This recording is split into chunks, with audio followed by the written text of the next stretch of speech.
पसंद आएगा। बाला बहुत अच्छा लड़का है।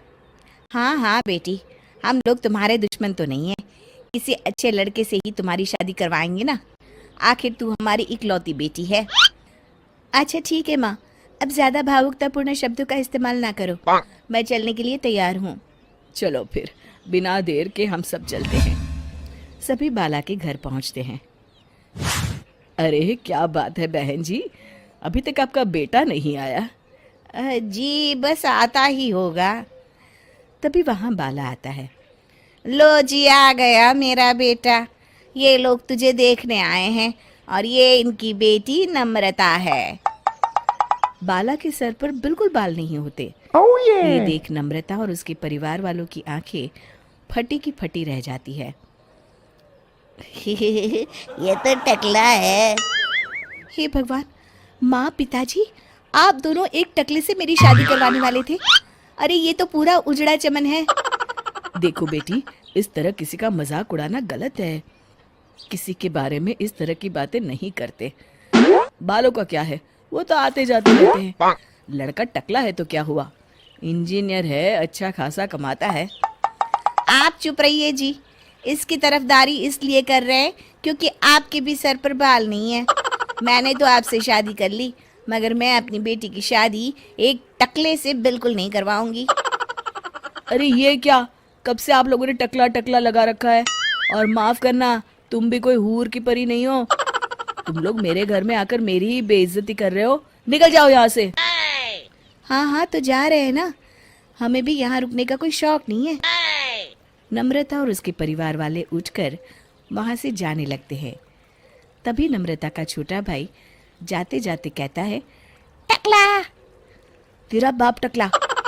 और इस तरह बाला का रिश्ता टूट जाता है। फिर एक दिन सड़क के किनारे एक आदमी घूम घूम कर कंधी बेच रहा होता है।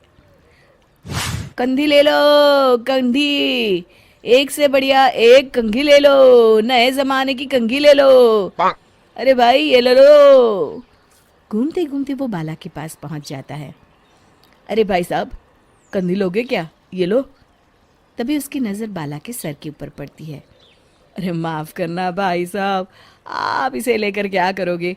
आपके सर पर तो बाल ही नहीं है, आपका तो स्टेडियम पूरा खाली है। चलता हूँ, कंधी ले लो, कंधी ले लो। कंधी वाले की बातें सुनकर बाला को बुरा लगता है।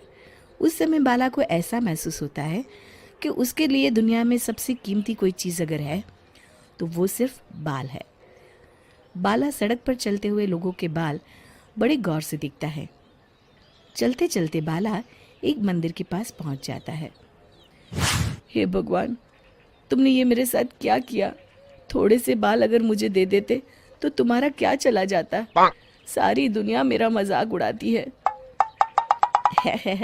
अरे भाई, आज पहला इंसान देख रहा हूँ जो मंदिर आकर भगवान से अपने लिए बाल मांग रहा है। बेटा, भगवान ने तुम्हें सब कुछ तो दिया है, अच्छी सेहत है, अच्छी नौकरी है। लगता है तुम्हारी तबीयत ठीक नहीं है। घर जाओ, सब ठीक हो जाएगा। बाला वहाँ से चला जाता है। घर पहुंचकर बाला खाना खाता है और अपने कमरे में सोने के लिए चला जाता है।